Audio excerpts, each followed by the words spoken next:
I'd like to call this meeting to order. If you would, if you're able to stand, join me with the Pledge of Allegiance. I pledge allegiance to the flag of the United States of America and to the republic for which it stands, one nation, under God, indivisible, with liberty and justice for all.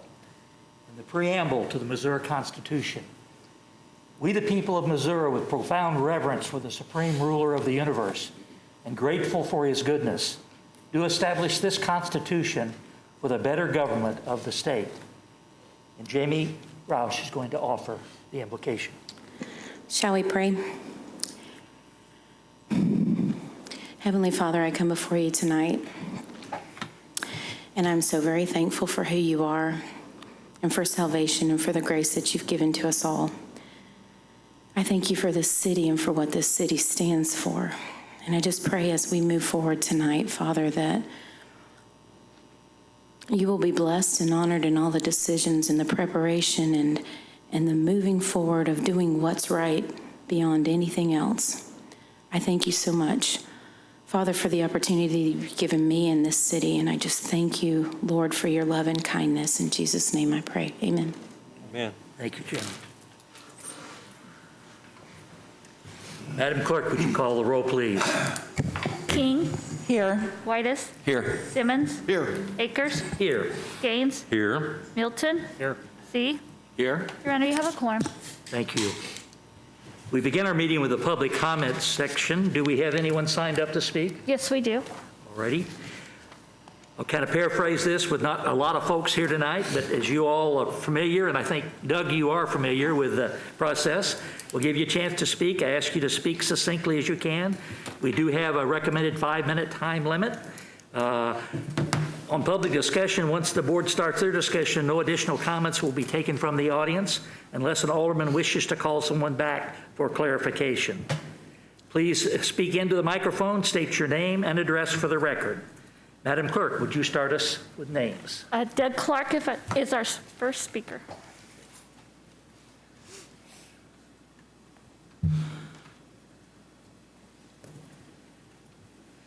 Okay. Well, I have been basically researching vaccines and diseases since the middle 70s, and through a variety of sources that got my interest up on it, and I am seeing a rather negative review of what is happening here now as a result of what we're dealing with now. What we're dealing with now is not uncommon in the medical community that does the research into vaccines, and they have basically created vaccines in labs and viruses in labs and patented viruses and patented vaccines and got proprietary patents on these to sell and to maintain a profit from, okay? It's illegal for them to be doing that. You can't, and it's a conflict of interest at best, criminal activity at worst. And so the people that tried to point this out to some of the people in the structure, whistleblowers and stuff like that, you can imagine probably what happened to them. And this goes clear back to the first polio vaccine that was made. There's a lady by the name of Bernice Eddy that worked for Merck. She's one of the virologists involved in the polio vaccine, and she was in charge of overseeing injections into rabbits and mice. And she noticed very quickly that she was seeing tumors all over these lab animals, and of course, they didn't have the facilities to basically examine exactly what happened, but she went to the board of Merck and told them she didn't know what was happening, but she could see a explosion of cancer at a later date. A lot of what she said was true, but they shoved her off in a corner and she never got another grant or anything to her advantage. So this went on for quite a while, and then towards the 70s, we came up with the identification of the HIV virus, and they tried to blame it on the cause of AIDS. And Mr. Fauci was involved in that big time. He was pushing AZT.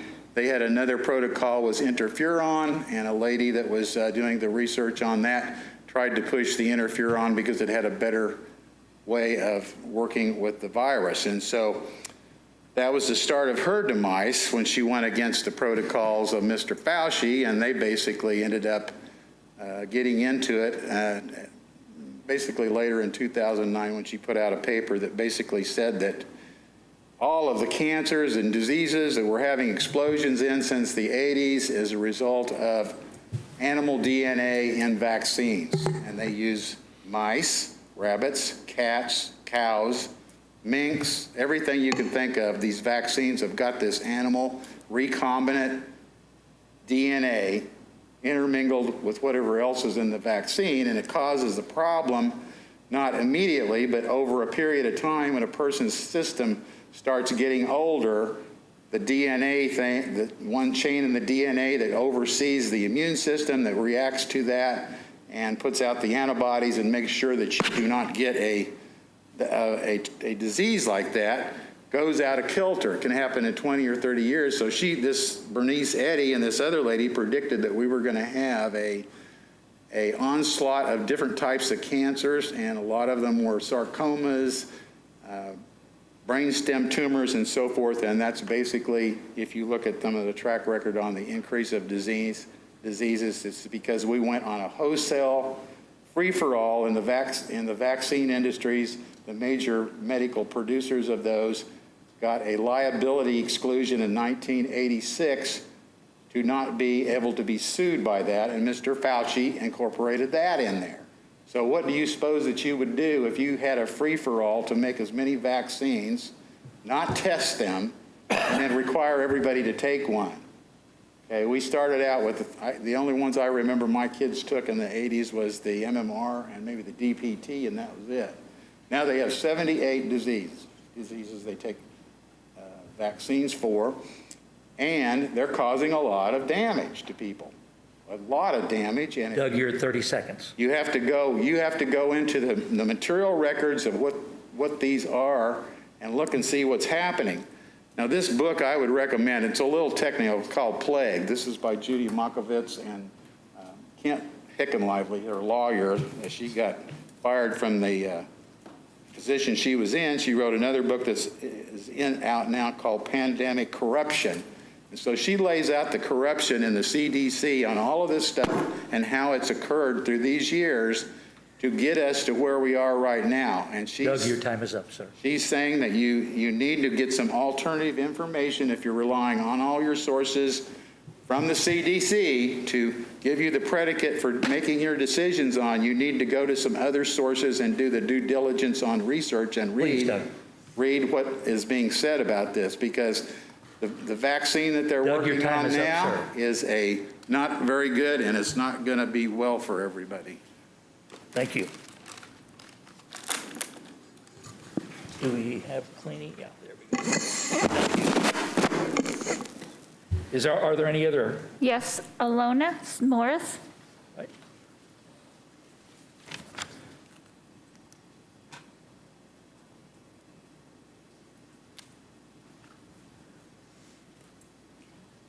Good evening, everybody. My name is Alana Morris, 3515 Arlene Drive. I'm going to read you the first poem that I fell in love with. I want to give you a little background story about it. I used to spend my summers in Michigan going to a summer camp, and at the end of the week, all the camp supervisors and the people that work there would get together. And so I memorized this poem for a gentleman, and I realized how powerful positive words were to people, because this was not the type of gentleman that would easily blush.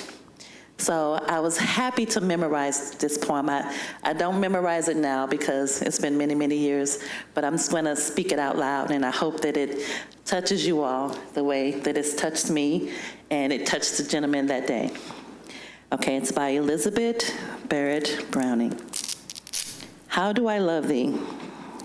Let me count the ways. I love thee to the depth and breadth and height my soul can reach when feeling out of sight. For the ends of being an ideal grace, I love thee to the level of every day's most quiet need, by sun and candlelight. I love thee freely as men strive for right. I love thee purely as they turn from praise. I love thee with the passion put to use in my old griefs and with my childhood faith. I love thee with the love I seem to lose with my lost saints. I love thee with the breath, smiles, tears of all my life. And if God choose, I shall but love thee better after death. Thank you for allowing me to read the poem tonight. Thank you, Alana. Mr. Mayor. Yes. Thank you for reading that to us. I remember studying that years ago, and thank you so much. You're welcome. Any other speakers? No, Your Honor. Okay, thank you. At this time, we're ready to move on to our consent agenda. Are there any members of the audience that have any items on the consent agenda they would like to ask additional questions or comments on? Yes, ma'am, you want to pull what item down? I want to pull agenda item 8 down, bill number 5861 regarding the Branson convention center. Bill number 5861? Yes. Okay. All right. Are any other items? Any items the alderman would like pulled down? At this time, Madam Clerk, would you read the consent agenda with the change that has been made? Yes, Your Honor. Your Honor, the items on the consent agenda are as follows. Approval of the Board of Aldermen minutes as the September 3rd, 2020 special study session, September 8th, 2020 regular meeting. Acknowledge receipt of minutes of the Advisory Park Board meeting of August 18th, 2020. Acknowledge receipt of annexation petition filed for a property located at 121 Linhart Lane, Branson, Missouri. Final reading bill number 5856, an ordinance approving an amendment to the contract with CDW Government LLC pertaining to the purchase of computer hardware and software, and authorizing the mayor to execute the contract. Final reading bill number 5857, an ordinance approving a services contract with Highway Safety Solutions pertaining to repair and replacement guardrail in various locations, and authorizing the mayor to execute the contract. Final reading bill number 5858, an ordinance approving an agreement with the Missouri Highway and Transportation Commission for bridge deck repair on Route 65, and authorizing the mayor to execute the contract. Final reading of bill number 5859, an ordinance approving the contract with Chemtrade Chemicals U.S. LLC for the purchase of operational chemicals used in the city's water treatment processes, and authorizing the mayor to execute the contract. Your Honor, that concludes the reading of the consent agenda. The floor is now open for a motion approving all items in the consent agenda as amended. So move. Second? Second. Please vote on the consent agenda.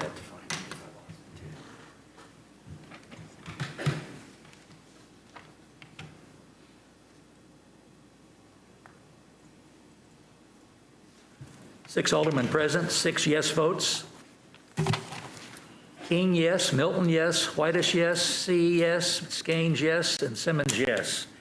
It passes for the record. Ready to begin the regular agenda with the addition of the item pulled from the consent agenda. We'll begin with it. Madam Clerk, would you read the reading for Bill 5861, please? Your Honor, this is the final reading of Bill Number 5861, an ordinance amending the adopted 2020 budget for the City of Branson to adjust monies for the General Fund and the Convention Center Fund. Jamie Roush is here to be able to offer any answers. Ma'am, you have the floor. Your Honor, Yes. can we please get this on the floor first? Yes, okay, thank you. So And move, she Mayor. can't have the floor till I get it on the floor, right? Thank you. So move, Mayor. Is a motion made? Second? Second. All right, now, it's on the floor. Madam, would you please address the board? All right. Hi, I'm Lainey Richards. I live at 265 Bush Street.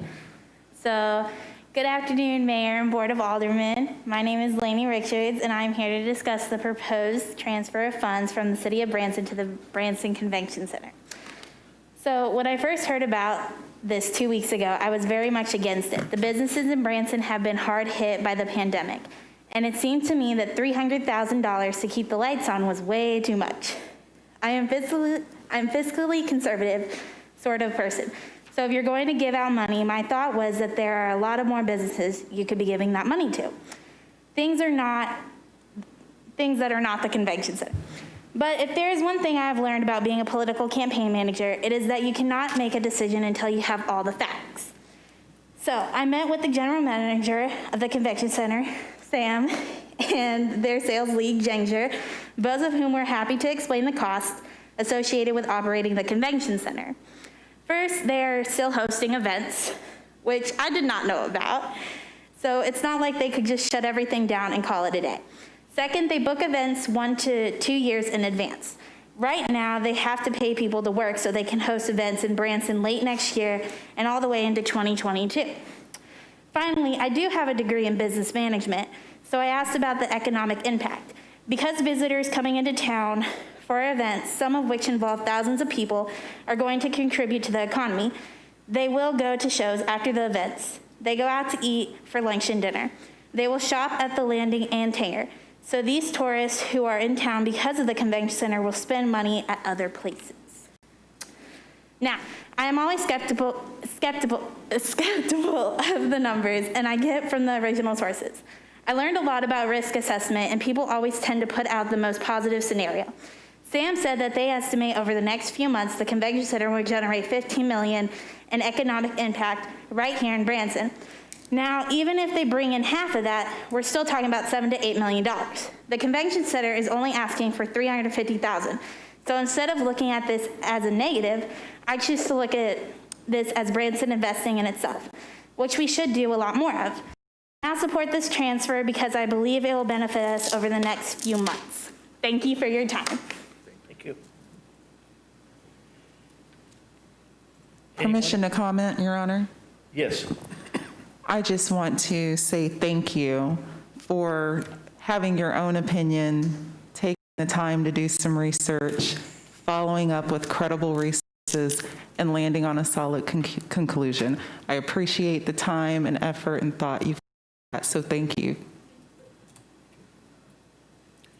Jamie, do you have any comments?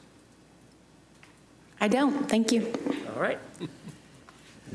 Gentlemen, it was part of the consent agenda. We have a motion on the floor now to vote on this. Is there any reason for discussion here? Please vote.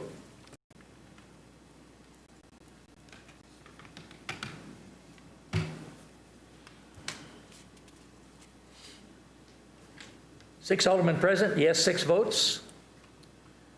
Alderman King, Milton, Whitus, C., Skanes, and Simmons all vote yes for the record.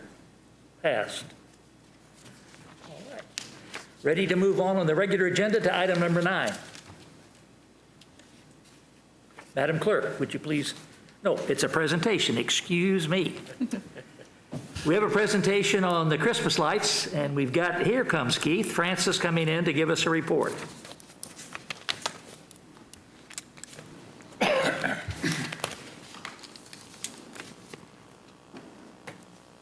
Mayor, members of the board,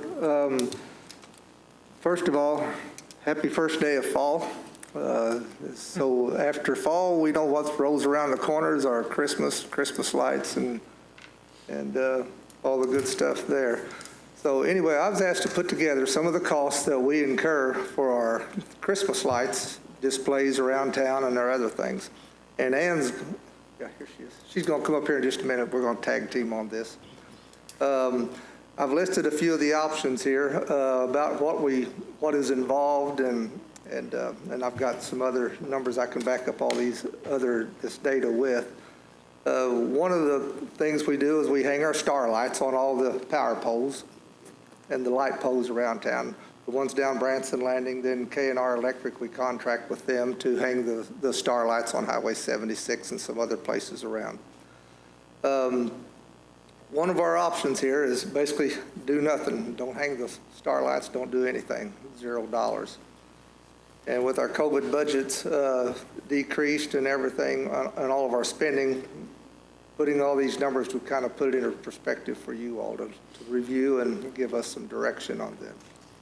To hang the Christmas star lights with K&R Electric, that cost us $20,000. We have a contract with them every year, and that's what we spend, basically, for them to put the star lights up, take them down.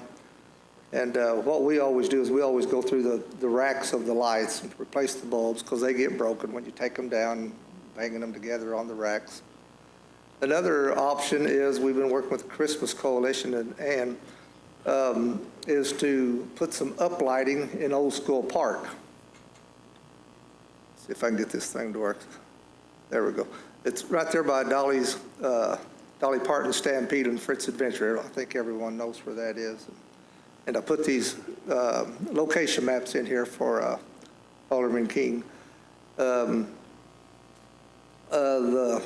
we went out there and looked at some of the trees and stuff that had been damaged when Fritz's was built, the entrance road, well, there's basically 3 trees out there that's going to need to be taken out now, some of the big oak trees.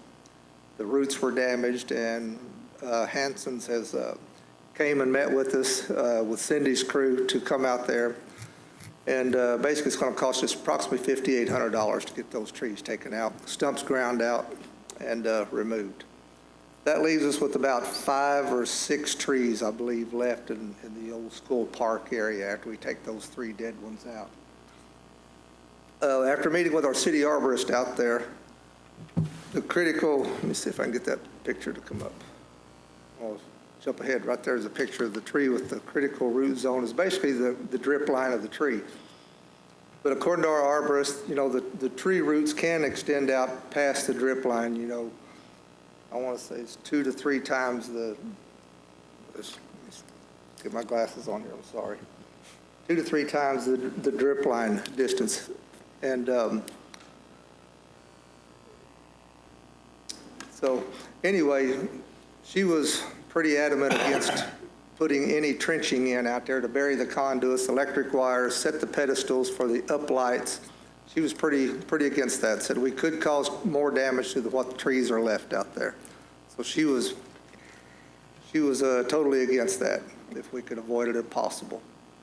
And so anyway, our cost for material and our equipment and manpower, labor to bury the conduits to the 18 inches deep for the electric code was approximately $8,700. That's what it's going to take us, provided we didn't hit a bunch of rock, you know. But there is a little bit of that around here. So anyway, I'm going to let Ann come up and give you her spiel about the uplighting and things like that, and then we'll let you all make a decision which options you choose to go with here and give us some direction then.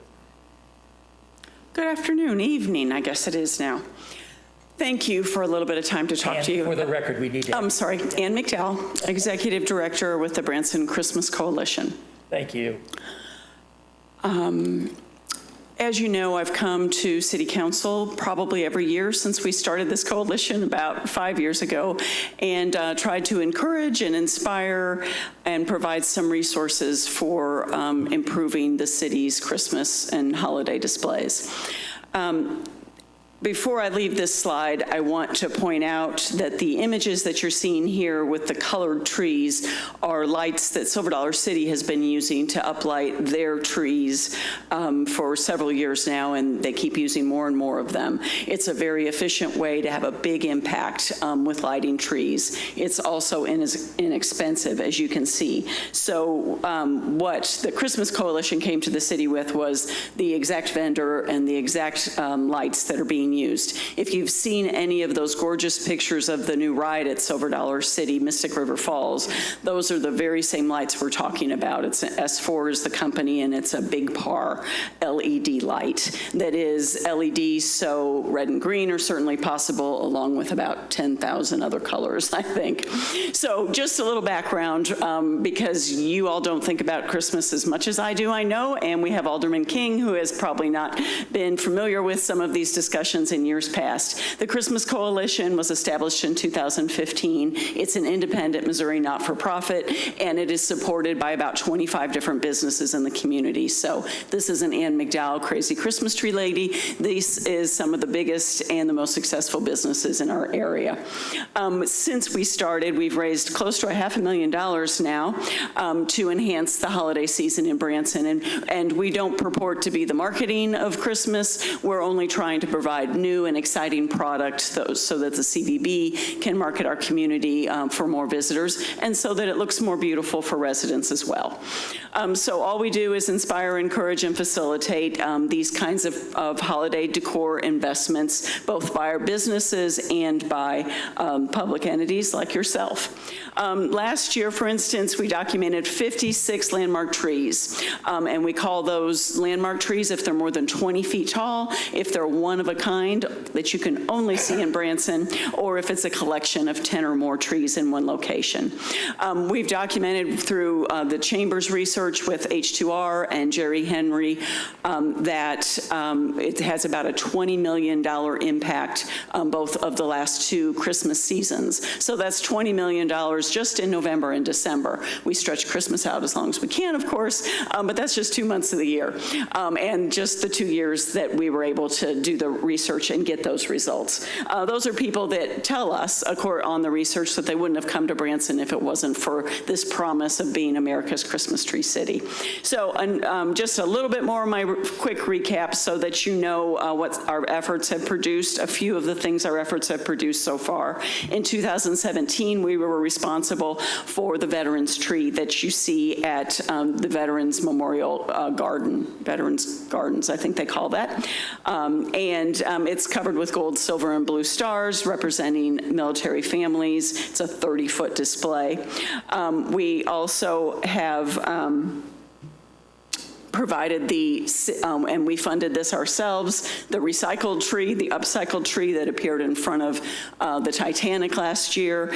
We took a few of those star displays that were in too much disrepair for Keith and his crew to fix, and we put them on a structure that we had built and added to and lit to the tune of about $15,000. That tree will appear again on Highway 76 on West 76 Country Boulevard, forgive me, on that end of the entertainment district right in front of the Titanic. It was the perfect spot for, and it was well received last year.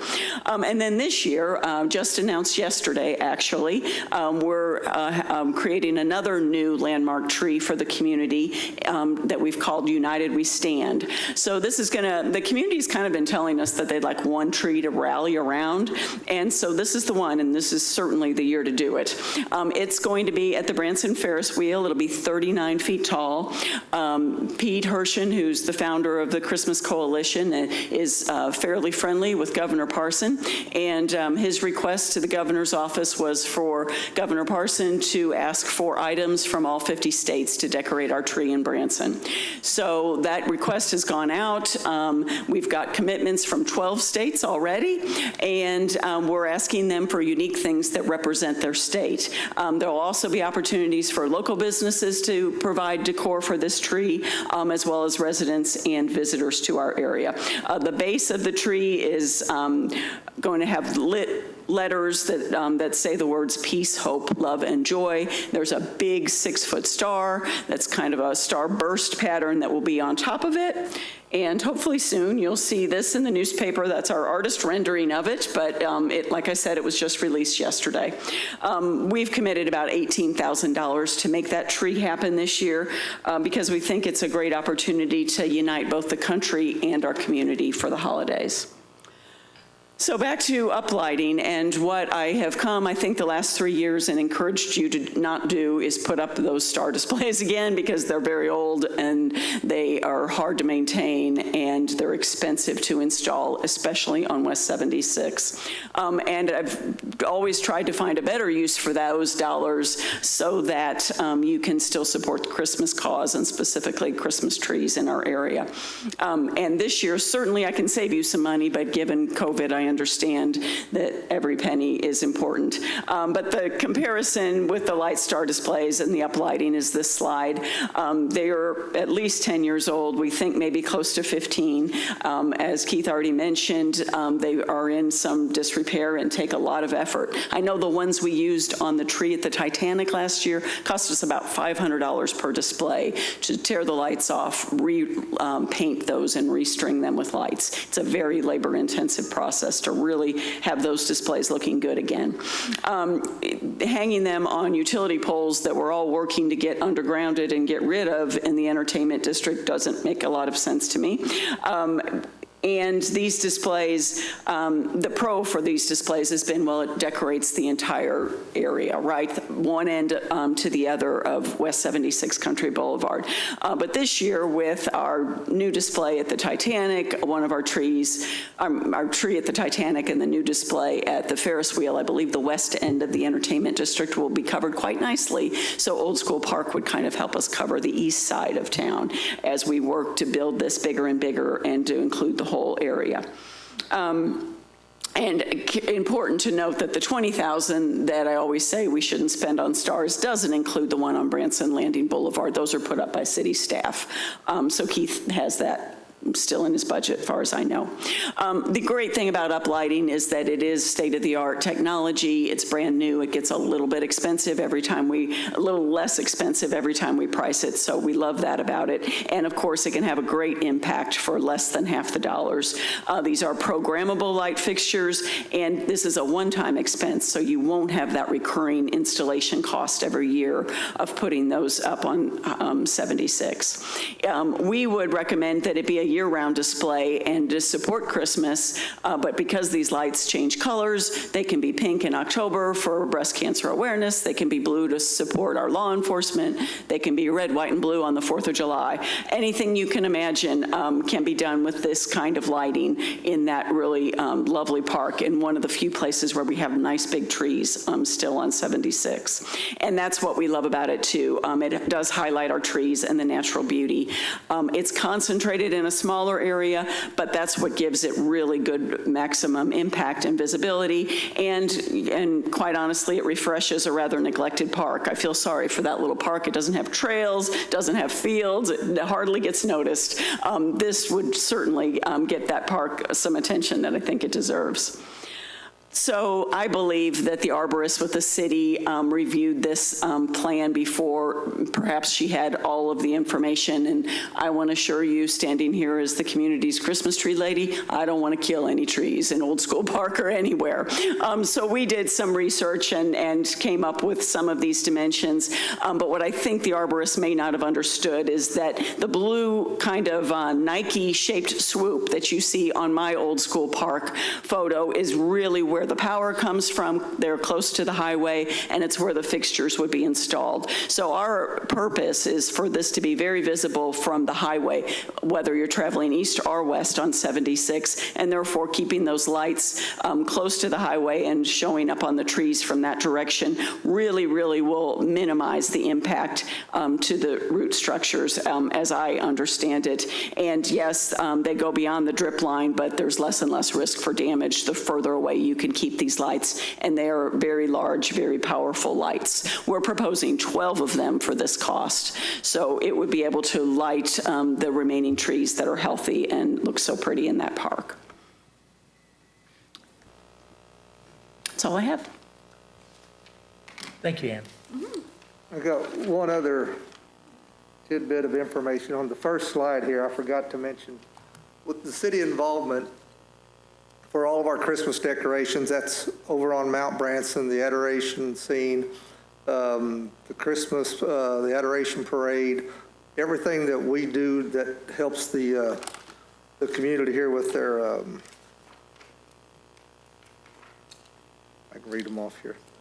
The adoration parade, the roundabout Christmas lights, the nativity scene, like I said, starlight installation, to repair them, the maintenance after we install them. The GFI is on top of the pole where we plug them in.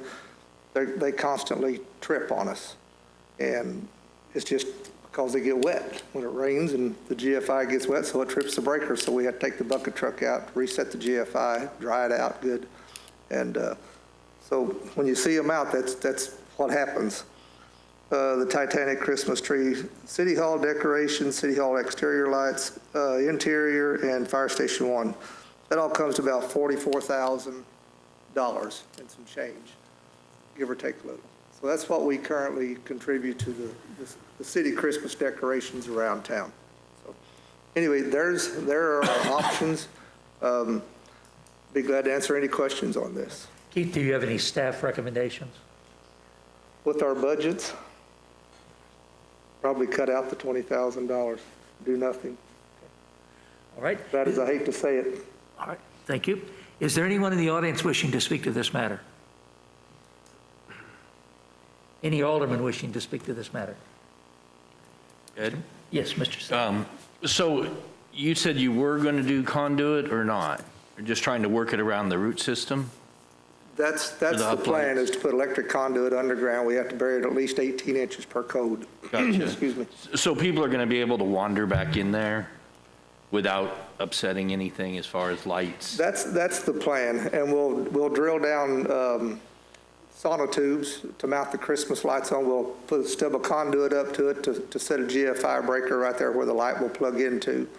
And similar to the way we done them over on Mountain Branson, we run all those conduits with our city staff and stub the conduit up through the concrete base to mount the lights on.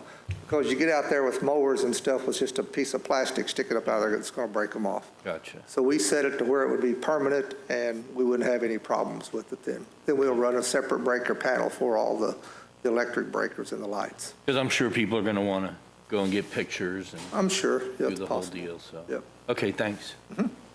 Any other alderman wishing to make comments or questions? Mr. Simmons? Keith, would you comment on the arborist? I'm still not clear what the damage to the trees might be. Okay, there she comes. Cindy, the arborist works for Cindy's department now, so I'll let her respond to that question. She's the interpreter. Try my best, Alderman Simmons. So we did ask our landscape specialist, Amy Jackson, who's a certified arborist, to look at the trees, and we did not have a specific plan of where the trenching would be. And so I don't know that I'm not sure that there is a specific plan, but what she indicated was the city has adopted our ANSI A300 standards for tree protection and preservation. And by doing that, we're to avoid trenching near inside and outside of the critical root zone. And it was her professional opinion that trenching near these mature trees in this area where the majority of the root system is within the top 18 inches is not a good idea. As Keith mentioned, we're already having to remove 3 trees currently. There are 2 trees out by 76 right now that have been damaged due to the electric company doing trimming, and there's another tree by the Fritz Adventure driveway. And so I met Hanson's out there the other day, and we're having to take those out. So Amy goes on to talk about the root supply, nutrients to the top of the trees, and that she was concerned about it. And the age and possible safety issues in the existing trees is not a good candidate for such activity. And she asked if there was possibly an alternative. We're certainly not against the Christmas Coalition or any Christmas lights. I think there's a concern about trenching near these mature trees. So that is her recommendation, is to not trench in the critical root zone, which is what our code requires. So my next question would be then, by looping it in front, how much of the ditching will be in that critical root zone? And can it be directed even more out toward the highway to get away from there? If we have no trees, we have no display. What we would propose doing is ordering, if you're willing to make this investment, I didn't want to do it until then, but we'd pursue ordering 2 or 3 of those lights. And in fact, this is what the company recommends, and this is how Silver Dollar City does theirs too, is they get some of these lights in place and then they see how they look. You know, you plug them in and you shoot them up in the trees and you see exactly where those need to be placed. I've asked for lighting designers and engineers and whoever, and they said, no, this is really the best way to do it. Get a few lights and see where they go, and they will always take the lights back if that doesn't work out. So that would be the very next step in our process if you want to pursue that option. I would hope that we could keep them close enough to the highway and put the arborist fears at ease. That would be our plan and our hope. Like I said, I don't want to be responsible for killing any trees either. I would like to know if we could make an amendment to this to make it subject to final placement and definition of the harm that we might do to the trees. I'm all for the project, don't get me wrong. But again, if we kill those trees, then we don't have a park and we don't have any trees at all along 76. And so we certainly want to avoid that. And I'm sure you feel the same way. I would just like something that, I don't know how to word that, but I would like to make our approval here tonight subject to an approval of the arborist on the final design of the lights and the trenching. All right. I think probably what could be done is that yes, after, we'll do that, and then Mr. Milton wants to say something. Sure. I know I've always felt strongly that having those star lights along the entire strip was a value. No matter where you are, it keeps that Christmas spirit. Going from the trade-off of going from lighting the entire strip versus 3 locations, in my mind, I think it's going backwards. Obviously, I'd like to be able to do both, keep the stars up and then keep enhancing our Christmas lights. Unfortunately, this isn't the year to talk to Jamie about, can we get some extra funds to put in some more lights? Keith, did I understand that number 4, the $44,000, that does or does not include the $20,000 for hanging the stars? My eyeballs back on here. No, it does not. No. That is our time and our equipment. For everything? We spend $2,000 to $3,000 on bulbs every year. Like I say, they get broken when you take them off the rack. Sure. Put them on the racks, you know. They're very So we have $44,000 with or without the stars? I mean, without the stars? Yes, sir. Okay. The stars on the boulevard, though. Yeah, we put the stars on Branson Landing down. Yeah. Our city crews do with their bucket trucks. Yeah. Right, yeah, K&R Electric hangs them on Yeah. 76. I've always liked the stars along the 76 strip. I'd just be in favor of keeping those. And I wished it wasn't a choice of who we put money aside for the uplighting, because I think that has a nice appeal also. Wouldn't it be great if we could have the uplighting along the whole strip? Jamie's not listening, is she? That's right. That's my 2 cents, Mayor.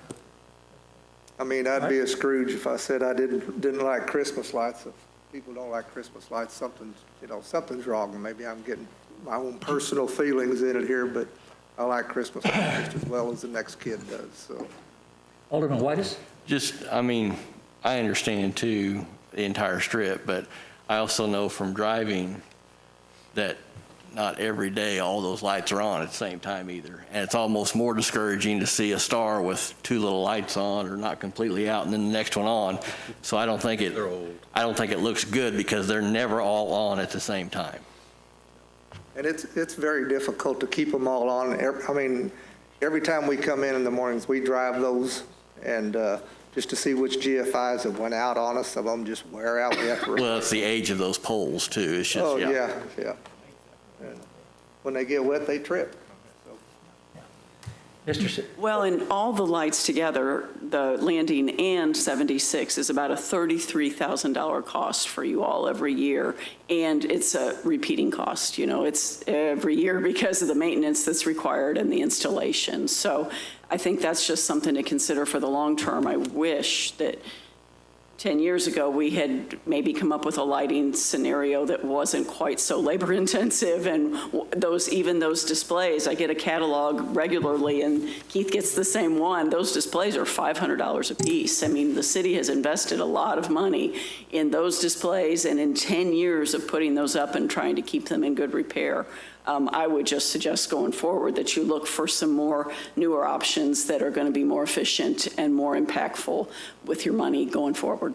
Are the displays LED also, or are they still the old? I'm sorry, what is it? Are the displays still the old bulbs, or are they LED modified? They're or- LEDs. Okay. Every time we replace them with LEDs. Alderman Simmons wished to be recognized. I have always voted in favor of keeping the stars.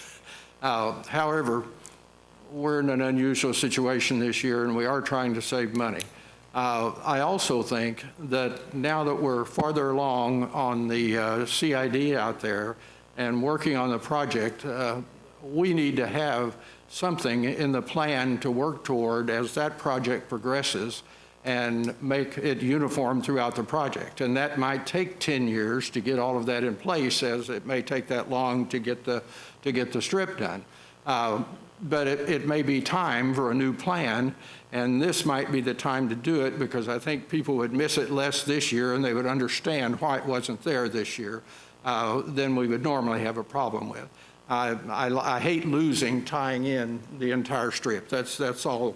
I've always hated to lose that, but this may be the time to do it and work hard on coming up with a plan between the city and the coalition and and the CID to try to get a 10-year plan for putting displays back out through there that would last us for a long time. Yeah, thank you for bringing that up, because last year I believe I promised Stan, and I may have promised all of you, that I'd come back with a little bit longer plan for Christmas and lights and trees for the city. 2020 happened, so I didn't get that plan put together, and of course the CID's been slowed down a little bit too, but that definitely is the direction we would like to go as soon as we can get back to some kind of normal. Yes, Alderman Skanes.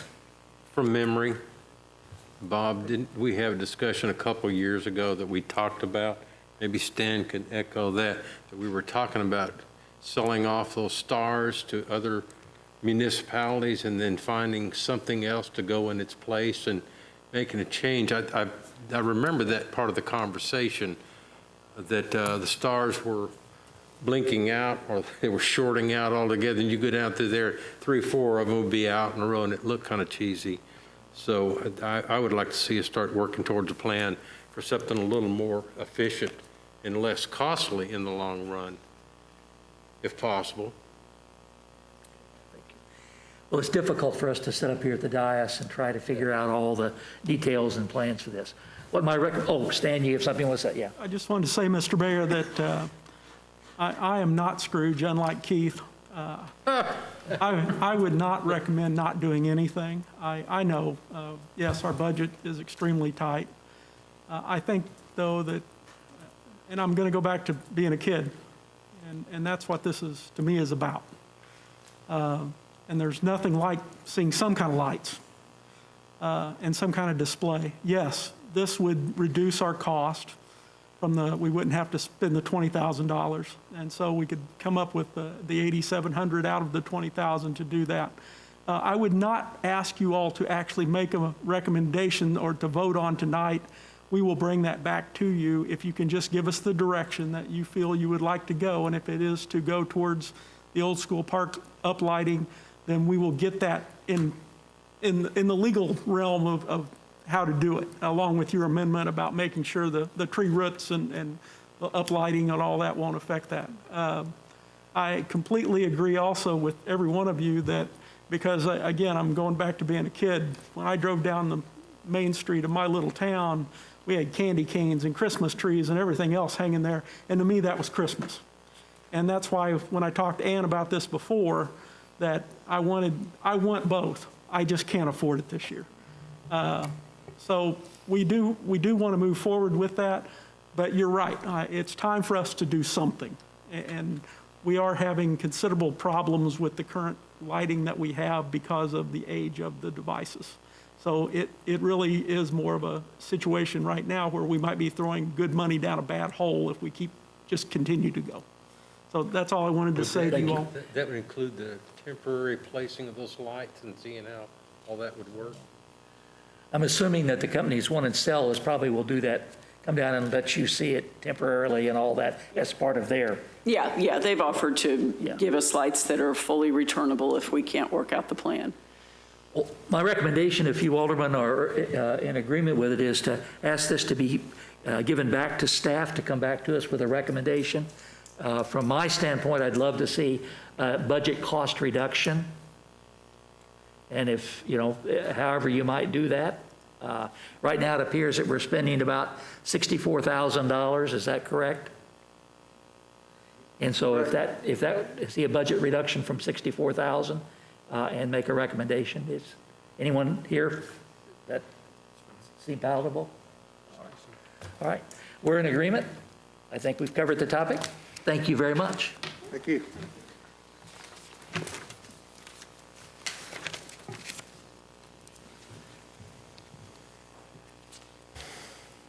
Cindy, you must be next. All right. Madam Clerk, would you please provide the introduction to the next item? Your Honor, this is the first reading, Bill Number 5863, an ordinance approving the contract renewal of WCA Waste Corporation pertaining to trash removal for the City of Branson and authorizing the mayor to execute the contract. Staff report from Cindy Shook. Mr. Mayor, members of the board, this is the annual renewal and approval of the city's contract with WCA Waste Corporation for the purpose of providing contracted trash removal and disposal services for the following City of Branson locations: City Hall, Facilities Maintenance, Community Center, Recplex, RV Park. You can see them all. There is 19 separate locations that we have trash removal services.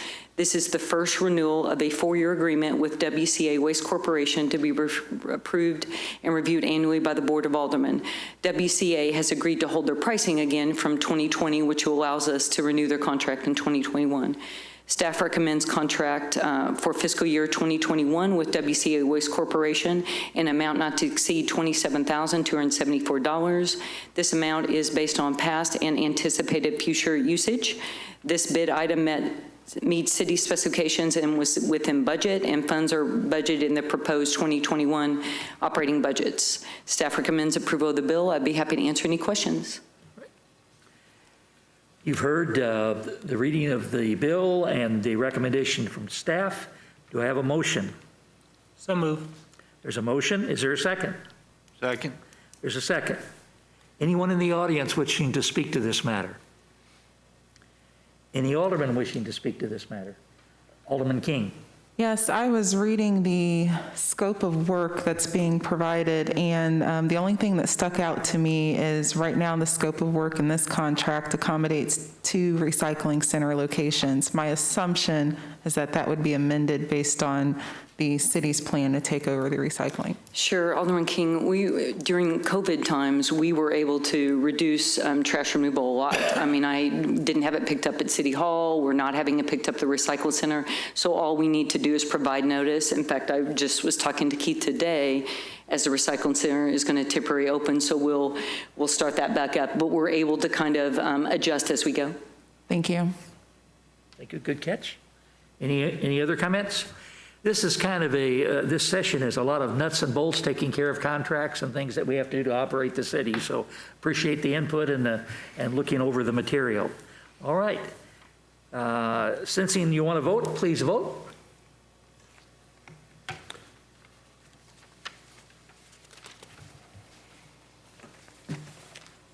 Six aldermen present, 6 yeses. Alderman King, Milton, Whitus, C., Gaines, and Simmons all vote yes for the record. All right. Item number 11, Madam Clerk. Your Honor, this is the first reading, Bill Number 5864, an ordinance approving the contract renewal with John Morse Equipment and Supply Company for furnishing and maintaining coin-operated laundry equipment in the Branson Lakeside RV Park and authorizing the mayor to execute the contract.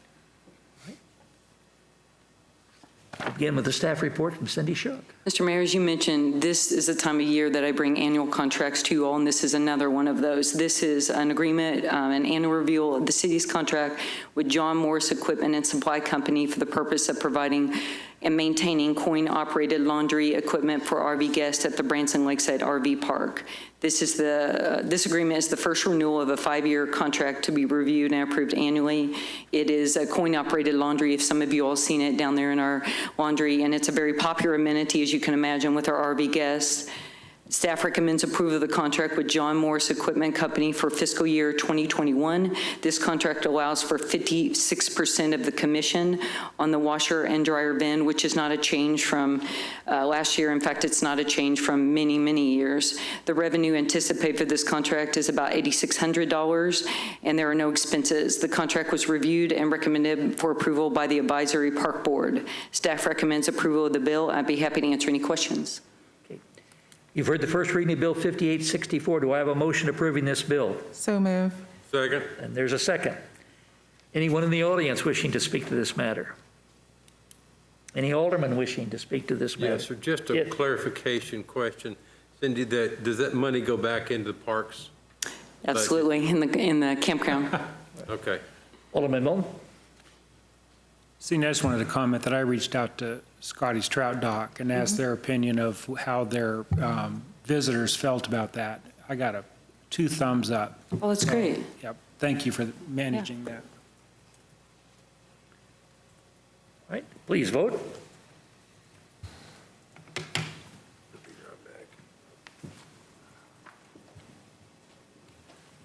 Yes, 6.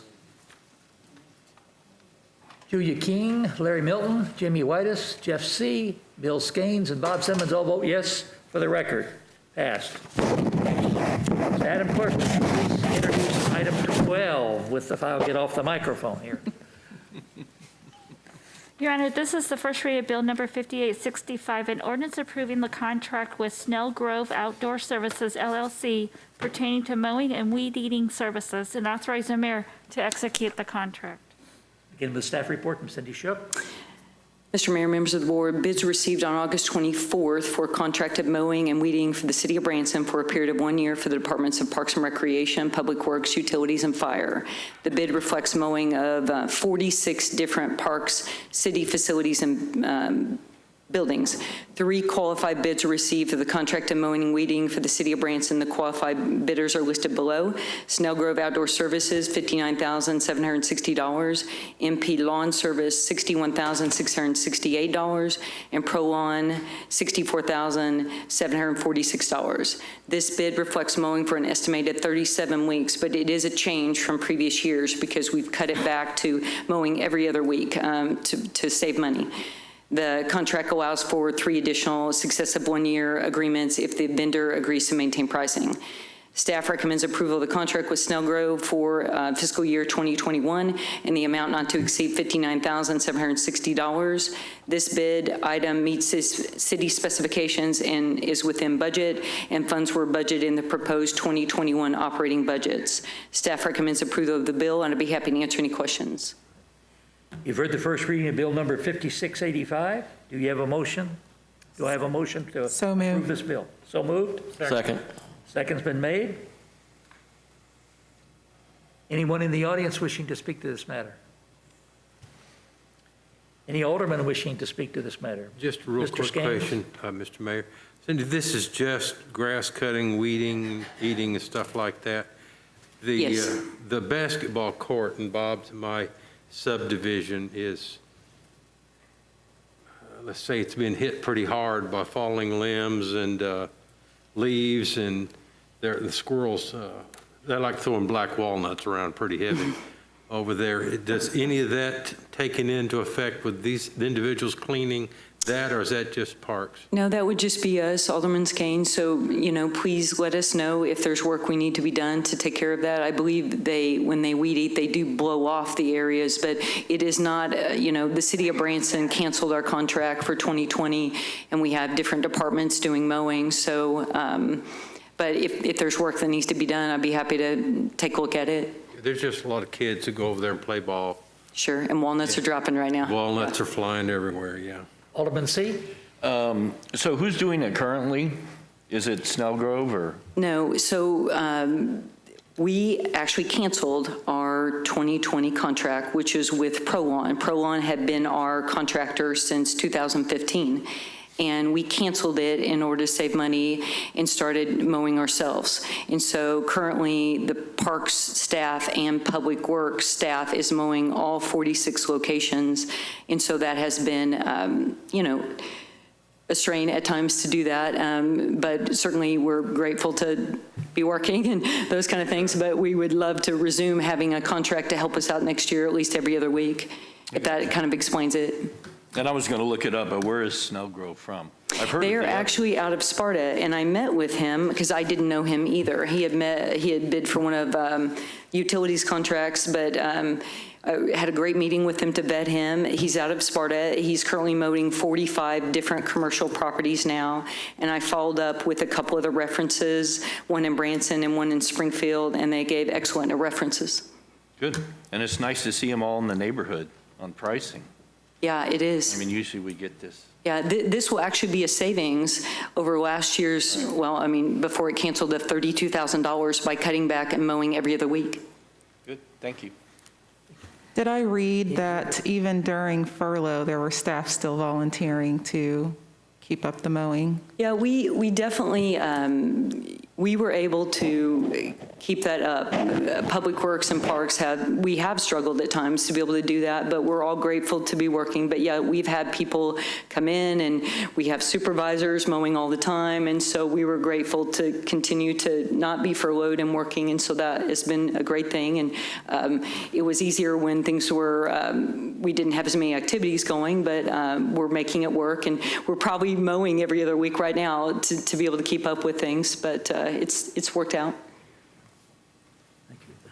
Obviously, the city did a lot of things with, like other businesses did, tried to figure out what they could do to keep people working and employed, and that was one of the things that Stan and his staff did, and I appreciate the fact that we've been able to keep our city in good shape, even in this tough times. All right. We're ready to vote? Please vote.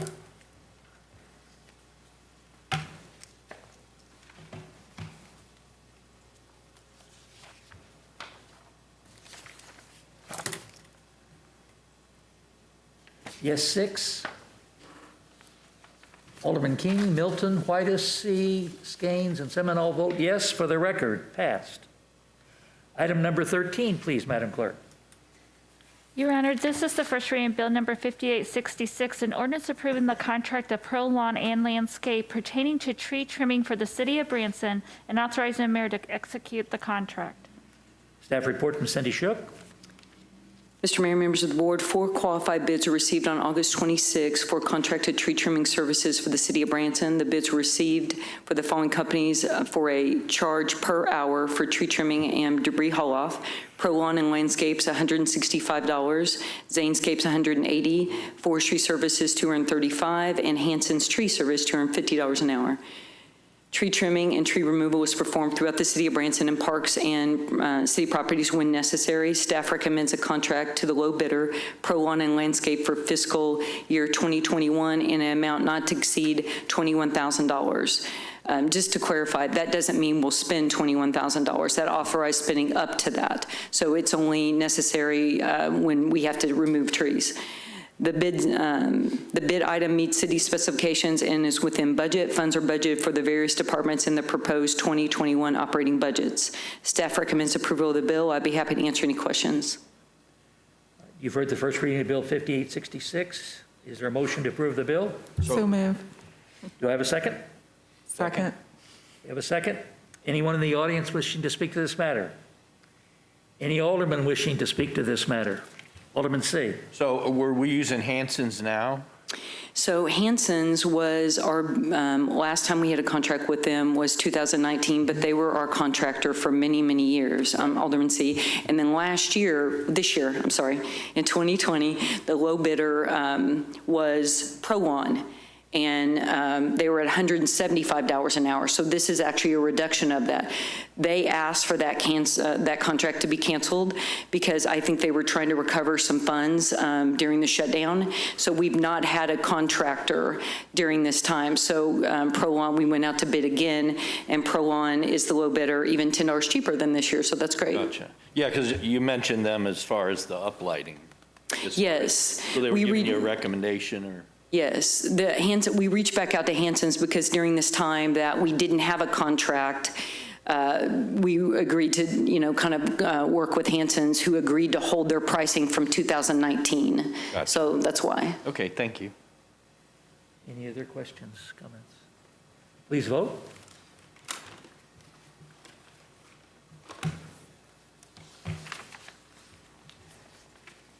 Six present, 6 yeses. Alderman Keene, Milton, Whitus, C, Skanes, and Simmons all vote yes. Passed. Item number 14, Madam Clerk. Your Honor, this is the first reading of Bill Number 5867, an ordinance amending the adopted 2020 budget for the City of Branson to adjust monies for the Parks Internal Service Fund. We have staff report from Jamie Roush. Thank you, Mayor, members of the board. This was as a result of, we had 2 HVAC different units at different times go out at the Recplex. One was in the spring in May, the other one was in July. These have already been taken care of, and they were used through the emergency purchase amendment due to the timing and the nature of what we were dealing with. So what we're doing right now is we are asking for a budget amendment to report these expenses into the Internal Service Fund. Since they were not budgeted into the Internal Service Fund, we need a budget amendment to get that on the record to make sure that we take care of the proper accounting. We do recommend approval of this, and again, it's just pretty much cleanup accounting work for this process. You've heard a report from Jamie Roush. And heard the first reading of Bill Number 5867. Do I have a motion approving this bill? So moved. Do I have a second? Second. There's a motion and a second. Anyone in the audience wishing to speak to this matter? Any alderman wishing to speak to this matter? Yes, sir, just a quick question. Jamie, this happened in the spring, am I correct? One of the HVAC units happened in May, and the other one, I believe, in July. So, Okay. yes, sir. I was just trying to figure out why we're seeing it in September versus... Because typically on a typical budget amendment, it would be brought before you before the expenditure is made. However, there is accommodation in the code that is an emergency purchase, and it gives the authorization in the event that we have a purchase that is in timing in nature, like it's going to be a danger or risk to our citizens or cost us a financial delay or something along that lines, that the department can go through the emergency purchase process in which they write a detailed memo explaining the purchase and have Stan sign off on it, and then we go through the process in that manner. HVAC during the summer with all the sports and the Recplex and all those did qualify for the emergency purchase expenditures. They did have the funds in the Internal Service Fund. If you recall, we transferred some money last year. We opened those Internal Service Funds back about the end of 2018. So they did have that money in there, which we were thankful for. And so right now, as a result of not budgeting the Internal Service Fund, this is how we get that budget adjusted and allocated into the proper method. Does that answer your question? Well, yeah, I understood, and I appreciate what you all done. My question was, why wouldn't this have been brought to the board in August versus September for action? Was it just a timing issue? It was a timing issue, and as we going through and cleaning up, typically we do them if we have a process and a justification, we do them towards the end of the year as a cleanup for the year-end items, if that makes sense to you. Yeah, it does. Thank you. Okay. Any other questions from Alderman? Please vote.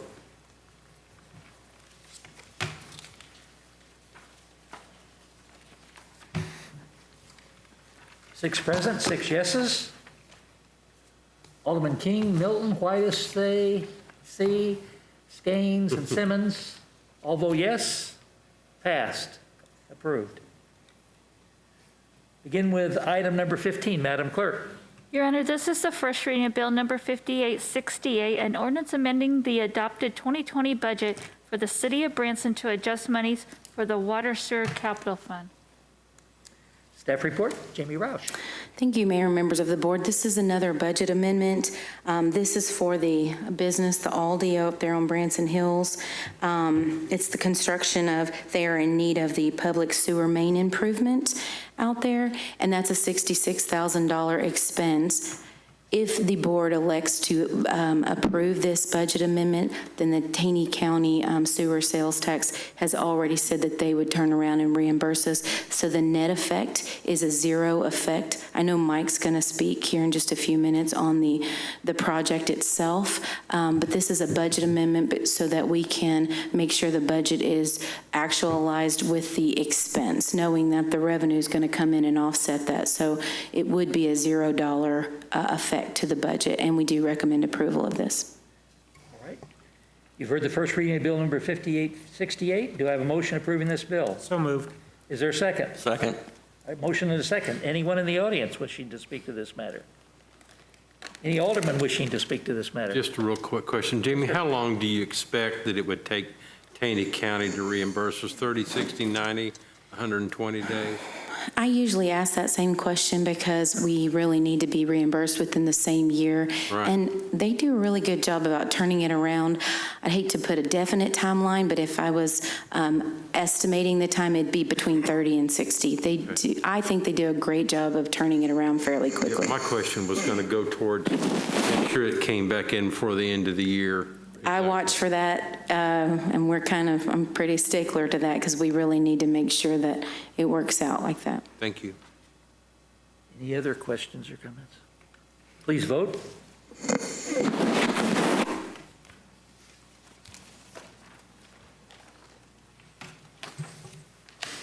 Yes, 6 present. Alderman Julia King, Alderman Larry Milton, Alderman Jamie Whitus, Alderman Jeff C., Alderman Bill Skanes, and Alderman Bob Simmons all vote yes. Passed. Approved. Thank you. Ready for item number 16. Madam Clerk. Your Honor, this is the first reading of bill number 5869, an ordinance approving a reimbursement with Aldi Incorporated pertaining to the installation of a sewer main extension and authorizing the mayor to execute the contract. Begin with a staff report from Mike Ray. Thank you, Mr. Mayor, members of the board. A property being developed by Aldi Incorporated in Branson Hills was annexed in 1993. Although public sewers were installed during development of that area, gravity sewer is not available to this specific parcel. In order to have public gravity sewer, Aldi Incorporated will construct a sewer main extension from the McDonald's property on Branson Hills Parkway to the 2 lots near the Aldi site. $66,750 was included in the city's 2020 water and sewer operational budget, capital budget, to assist with the cost of the sewer extension, which when it's complete will be part of the public sewer main. Aldi's procured bids in accordance with city bidding process and received 2 bids for construction of the extension. Tom Boyce Incorporated, $130,353. Moore Excavating LLC, $136,719. The low bid received is approximately $290 a foot. Staff estimated the construction for this project at $150 a foot based on similar projects previously. Aldi's representatives were notified that the city's participation would need to remain within the original budget estimates and availability. Aldi's Incorporated is in agreement with the contract terms and the requested total contract amount not to exceed $66,000. And as Jamie just mentioned, funding from the Taney County sewer sales tax will in turn be utilized to reimburse the city's cost for this project. Staff recommends approval of the bill. Okay, thank you. You've heard the first reading of Bill 5869. Do I have a motion approving this bill? So move. Is there a second? Second. There's a second. Anyone in the audience wishing to speak to this matter? Any alderman wishing to speak to this matter? Is there any other projects that we can get reimbursement on out there to zero it out? We actually did $1 million worth this year. Wow. Received reimbursements for all of that. Any other comments? Please vote.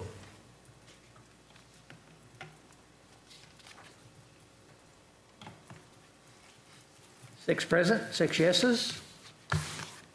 Alderman King, Milton, Whitus, C., Skanes, and Simmons, all yeses. Approved. Ready to move on to item 17. Your Honor, this is the first reading of Bill Number 5870, an ordinance approving the renewal of a contract with PDC Laboratories Incorporated for wastewater analysis for the city's wastewater treatment facilities, and authorizing the mayor to execute the contract. Thank you. Begin with a staff report from Mike Ray. One bid was received in 2018 from PDC Laboratories for analysis of samples taken to monitor compliance of the city's wastewater treatment plant effluents. Samples taken from septic waste that is delivered to the facilities for treatment, and from lake samples that are used to monitor conditions in Lake Taneycomo. PDC Laboratories currently provides this service for the city and has provided reliable analysis in a timely manner, and has also completed necessary quality control reports that assure accuracy. If approved, this will be the final of 2 operational contract renewals. Central Power does agree to hold the original 2018 unit pricing for this renewal. Staff recommends approval of the contract with PDC in an amount not to exceed $27,500 for the 2021 contract period. Funds are budgeted in the proposed 2021 utilities operational budget for this expense, and staff recommends approval of this bill. Thank you. You've heard the first reading of Bill Number 5870. Do I have a motion approving this bill? So moved. Do I have a second? Second? Anyone in the audience wishing to speak this matter? Any alderman wishing to speak to this matter? Yes, Alderman Simmons. Seems like a month or so ago, I read where we were participating in a project to test COVID in the sewer system. Is that something that's handled on the same contract, or is that something we have to cooperate with someone else on, and is their people testing, or? No, that's a specialized analysis that's through the University of Missouri, through a grant-funded project, and we're supplying the samples to the. They're doing the testing then? Right, Yeah, okay. Health and Senior Services, and they're doing the analysis. Thank you. And so there's no cost? That's correct. No cost, okay. All right. Any other comments from Alderman Milton? Mike, they give us reports for the quality of the water at Lake Taneycomo, Yes. and you receive those? Yes. And everything is hunky-dory with Taneycomo? Everything has been consistent for a number of years. We watch it for any kind of additional, bacteria that's in the lake, oxygen demand that's in the lake, but it actually has stayed pretty consistent over the years. Taney County also does some spot checks of the lake also, so between the two of us, we kind of monitor any effects that we may be having or upstream. Seems like the weeds in the lake are getting thicker. You've noticed that? The nutrients is what's causing that. We really don't see any kind of spike or increased trend going on. It doesn't take a whole lot of nutrients to make that happen when the water conditions are just right, the temperatures begin to warm up a little bit. So nothing alarming, but it does exist. Thank you. Any other questions? Please vote.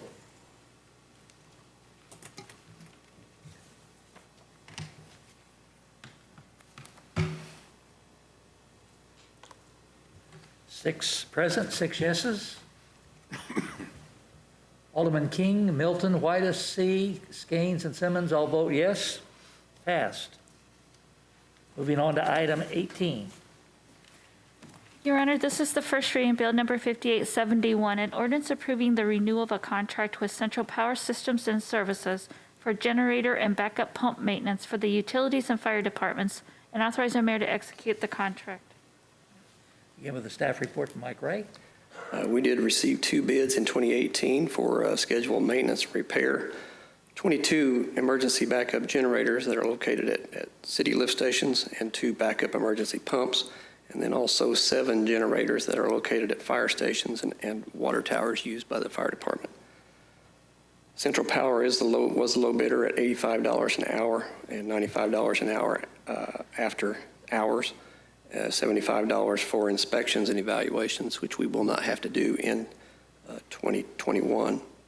Under this service, the contractor will provide parts and labor for scheduled maintenance, testing, and routine and emergency repair of a variety of generator components. Parts pricing, estimated service time will be provided by Central Power for review and approval by staff prior to purchase of any parts or the performance of any task that's requested by the city. Central Power currently provides this service for the city, and their work has been very reliable. If approved, this will be the final of 2 optional contract renewals. Central Power does agree to hold the price for their 2018 bid, and a contract not to exceed $29,500 for the contract period. Funds for this service are being budgeted in the 2021 Utilities Operational Budget. Staff recommends approval of this bill. You've heard the first reading of Bill number 5871 and staff recommendation. Do I have a motion approving this bill? So moved. Second. Motion and second have been made. Anyone in the audience wishing to speak to this matter? Any alderman wishing to speak to this matter? Yes, sir. Just a quick question. Mike, how old are these generators that we're talking about? Are they antiquated or? No, we have updated several of the older ones. The oldest ones would be in the 1990s range. The wastewater treatment plants actually are 1988, so those are probably the oldest ones, the Compton Drive wastewater plant. So they're getting age on them, but they don't have a lot of hours. We run those during emergencies, and then we exercise those on a weekly basis. Are those diesel fired or gas fired? Okay. Diesel. Thank you. Any other question from Alderman? Please vote.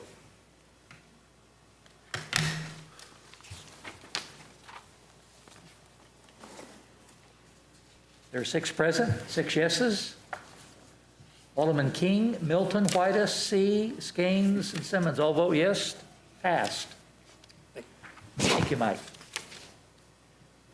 Item number 19, Madam Clerk.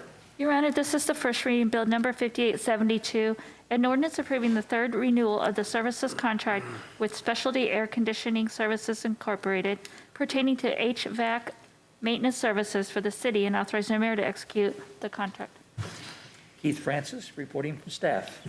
Mayor, members of the board, this is for our HVAC contract maintenance with Specialty Air.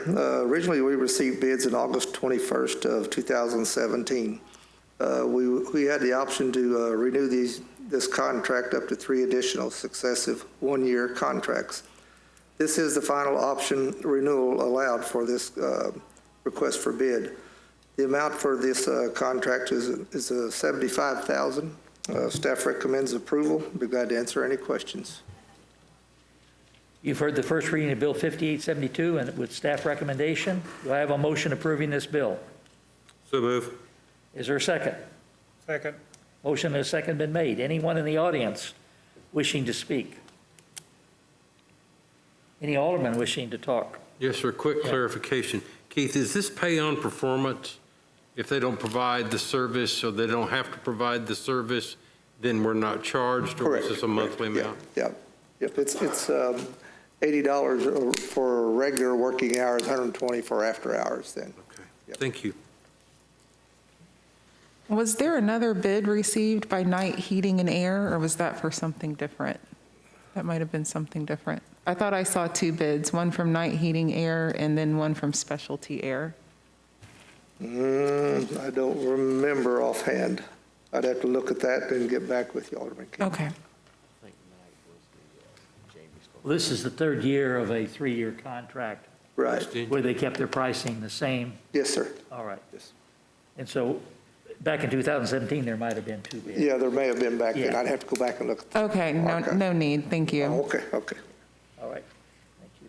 Any other questions or comments? All right. Please vote.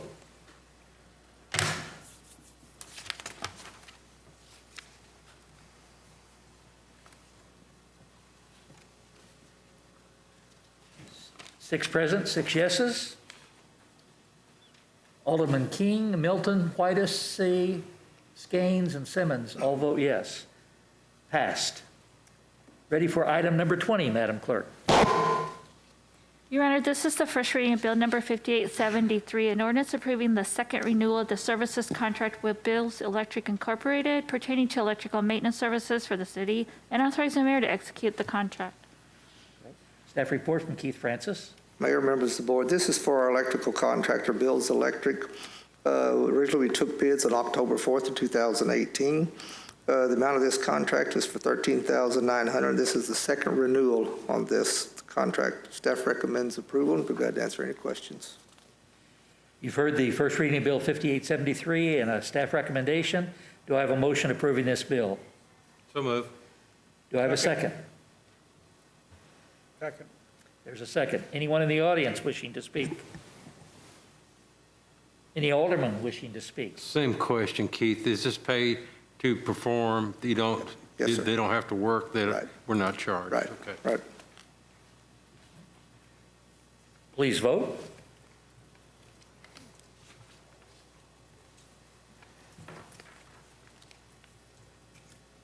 Six aldermen present, 6 yeses. Alderman Julia King, Alderman Larry Milton, Alderman Jamie Whitus, Alderman Jeff C., Alderman Bill Skanes, and Alderman Bob Simmons all vote yes. Passed. Ready for item number 21, Madam Clerk. Your Honor, this is the first reading of Bill Number 5874, an ordinance approving the first renewal of the services contract with DH Pace Company Incorporated, DBA Overhead Door Company of Springfield, pertaining to overhead door maintenance services for City of Branson facilities, and authorizing the mayor to execute the contract. Staff report, Keith Francis. Mayor, members of the board, this is for overhead door contract with Pace Company, Inc., and doing business as Overhead Door Company of Springfield. We took bids January 8th, 2020. 3 additional successive one-year contracts will be allowed on this contract if we so desire. Excuse me. The amount of this contract is $16,750. Staff recommends approval, and we'll be glad to answer any questions. You heard staff report. I had first reading of Bill 5874. Do I have a motion approving this bill? So moved. Second. Is there a second? There's a second. Anyone in the audience wishing to speak to this matter? Any alderman wishing to speak to this matter? Please vote.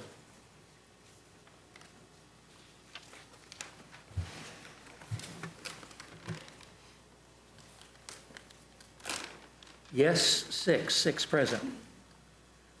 Alderman King, Milton, Whitus, C., Skanes, and Simmons all vote yes. Passed for the record. Before we go to item number 22, I will recuse myself. The next 4 items deal with health insurance and health products that the city of Branson purchases. My son has been involved in that company for over 20 years with the city. So I'm going to recuse myself and ask the president of the board, Bob Simmons, to take over the chairmanship at this point in time. Thank you, Mayor. Madam Clerk, would you please provide the introduction for this next item? Your Honor, this is the first reading of Bill Number 5875, an ordinance approving the 2021 medical insurance premiums from Anthem Blue Cross and Blue Shield for the City of Branson, and authorizing the mayor to execute the contract. Okay, we'll begin with a staff report from Jan Fisher. Members of the board, it's a renewal request for the medical, dental, vision, life, and AD&D benefits and the employee rates for 2021. There's a 0 increase for this upcoming year. Mr. Akers was able to negotiate a good rate for us. I think a lot of it had to do with the fact that there wasn't a whole lot of activity, claims activity going on because of COVID, but we don't know what next year is going to look like. So we'll just be ready for that down the road. The one thing that he did do in the process is he was able to negotiate this net cost funding for the city. What ultimately that results in is if our claims for next year come in short of what Anthem's expectations are, they set aside a little bit of a reserve to account for anything unexpected, but if claims come in less, the city could possibly see a refund on some of its premiums. So that's a good thing that Mr. Ickers did for us. All the three plans that we currently have are the same. We have the zero deductible, which is a buy-up plan for the employees. On the individual employee, it costs them about $20.20 a month. If they're at tier 1, and that's based on the wellness program, their participation and their nicotine usage and things like that. The middle of the road plan is the $500 deductible, and then there's an HSA plan. Each insurance plan, irrespective of which one the employee chooses, is the same benefit. So even though the premiums may be more for the zero deductible, the individual employee makes up that difference. And with the HSA, the premium is less, so that difference is made up by a contribution to the employee's HSA account. That's their money to pay bills with and things like that. And that in itself is going to remain the same for 2021 as well. Staff recommends approval, and I'll answer any questions you have. You've heard the first reading of Bill number 5875. Do I have a motion approving this bill? So moved. Do you have a second? Third. Second. Okay, anyone in the audience wishing to speak regarding this matter? Any aldermen? Everybody's happy? Then please vote.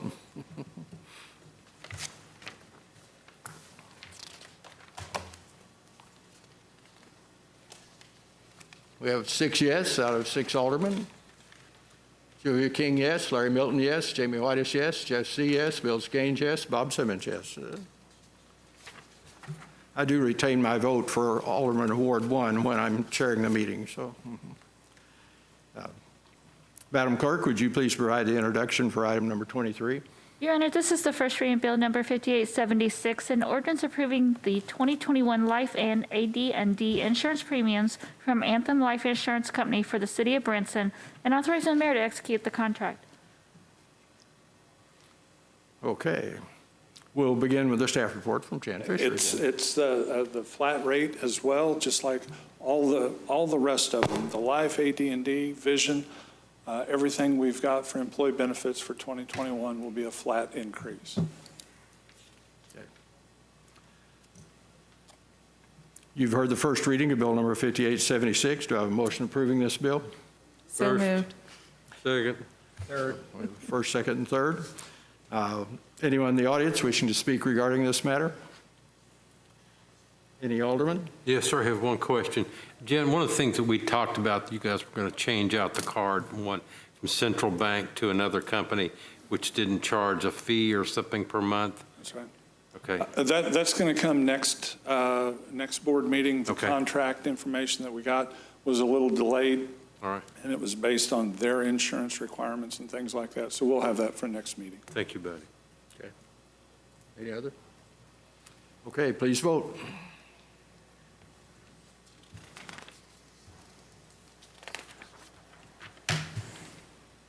We have 6 yes votes.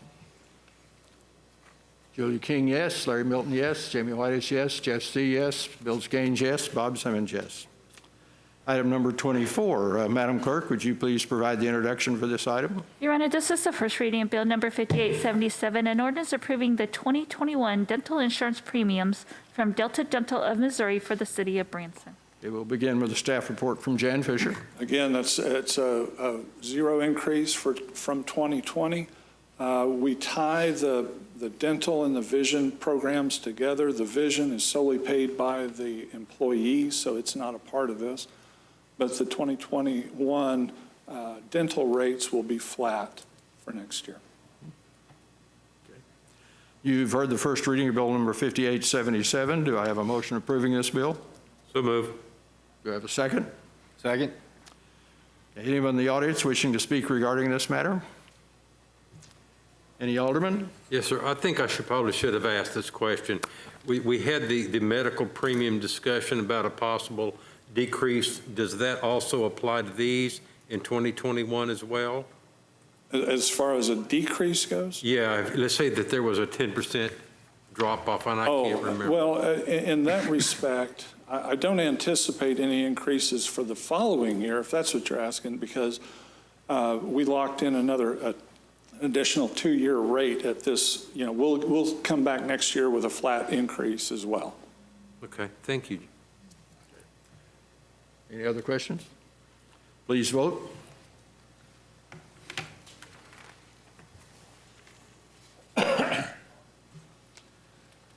6 yes votes, 0 no. Julia King, yes. Larry Milton, yes. Jamie Whitish, yes. Jeff C., yes. Bill Skanes, yes. Bob Simmons, yes. Item number 25. Madam Clerk, would you please provide the introduction for this item? Your Honor, this is the first reading of Bill Number 5878, an ordinance approving the City of Branson's employee costs for 2021 medical, dental, and life insurance coverages and the city's contributions to employee health savings accounts. We'll begin again with a staff report from Jan Fisher. Members of the board, again, this is going to be this identical setup for 2020.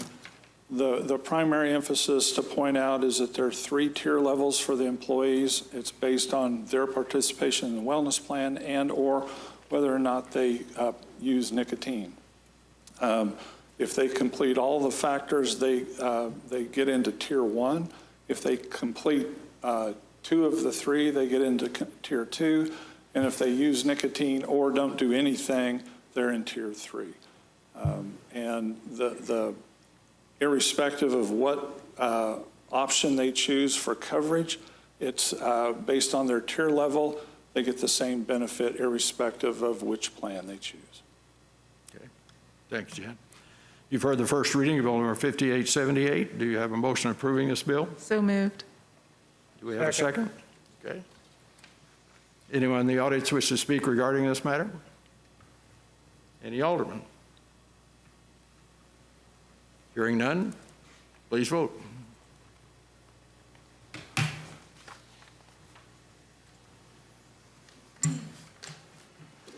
6 yes votes, 0 no votes. Voting yes, Alderman King, Alderman Milton, Alderman Whitus, Alderman C., Alderman Skanes, Alderman Simmons. So, did we ask the mayor to return?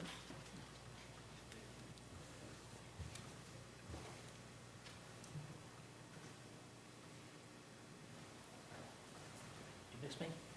Oh, we did. There's a charge. Excuse me, Mayor. Yes. I have a question. I know you recused yourself from this part. Do you receive any financial benefit from the city of Branson doing business with Allis and Acres, Arnie, and Allis? I have not had any ownership or income from Acres Arnie since March of last year. Thank you. And it's statute that you have to deal with. Statute clearly says if you've got a relative that's in the process that you have to recuse yourself. Blood, marriage, or adoption. Yeah. So that's there. No, all I get to do now is Social Security and some other things that I've invested in through the years. All right, we're to the end of the session. We have reports. Reports from the different aldermen. Start with Alderman King. No items to report, Your Honor. All right. Alderman Whitus. Nothing at this time. Alderman Simmons. I did have one item. In the meeting I was in yesterday, I got some questions fairly heavily on our entire process for the face mask ordinance and the process of the people, some dissatisfaction, not with the ordinance itself, but with the process. I tried to explain to them that basically the process was what we always had. It's just a matter, instead of having 5 people in the audience, we had 50 people in the audience, and that made a totally different situation. I did have one complaint that I will own up to also, was not replying to every email that came in. I know Ed did do that, because everyone he forwarded to me, he had already replied. So I did not reply to them unless they had a question or I felt it was something that needed answering. If they were just giving their opinion, then I didn't reply to them. And that was probably a mistake. I probably should have tried to answer every one of them. But I thought just for future reference, hopefully we won't have an exact situation like that again, but it's one we hadn't dealt with before, and I probably made a mistake there. Thank you. All right, Alderman Skanes? Yes, sir. I'd like to welcome Hobby Lobby to Branson. Glad to see them open up and in the ward there, Bob, that help out a little bit with the tax revenues, and looking forward to welcoming Aldi into the community. I would like to get the rest of my time to wish my daughter her 32nd birthday, and today is her birthday. And for those who have found it difficult to quarantine themselves or to mask or distance themselves, she's had to do it since she's 16 and she's 32. It's not that difficult. What we do to try to keep our friends and family alive, and wish her happy birthday and 32 more.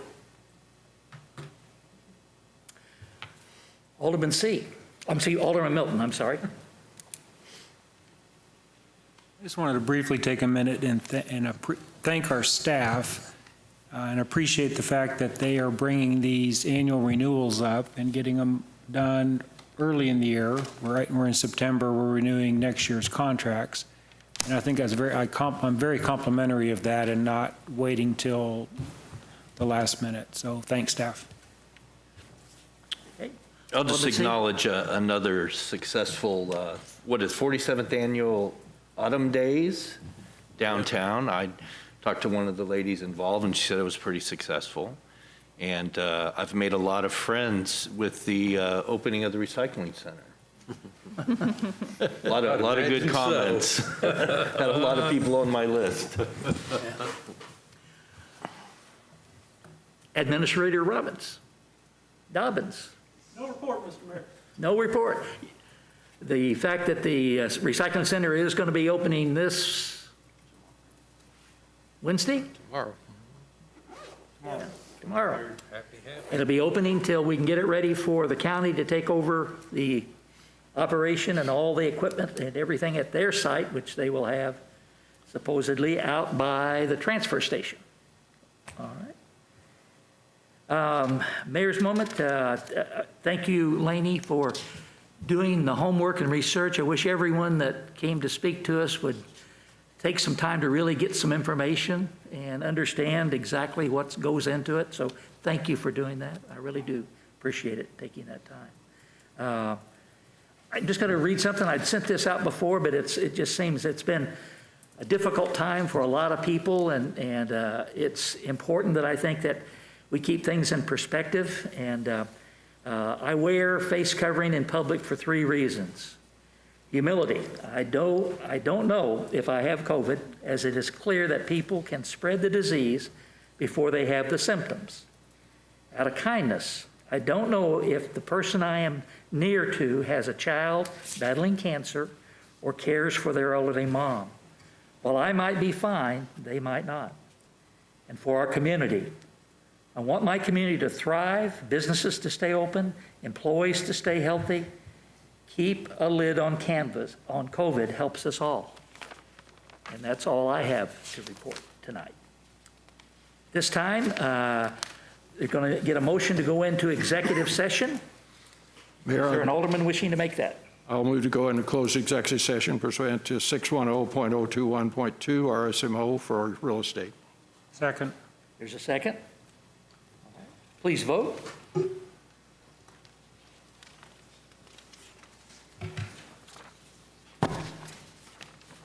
There are 6 present, 6 yeses.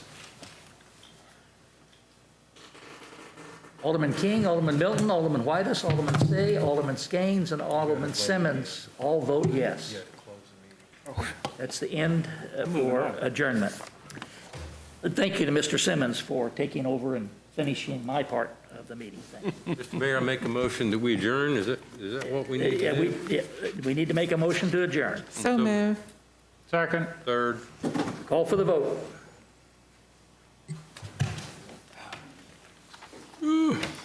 Six yes. Thank you, ladies, everybody. Meeting Thanks adjourned. Thanks for that poem. King, Milton, Whitus, C. I was thinking Skanes, she wrote Simmons, that all vote for her yes. husband, Adjourned. Garrett Browning. Two beautiful poems. A poem of love for her husband.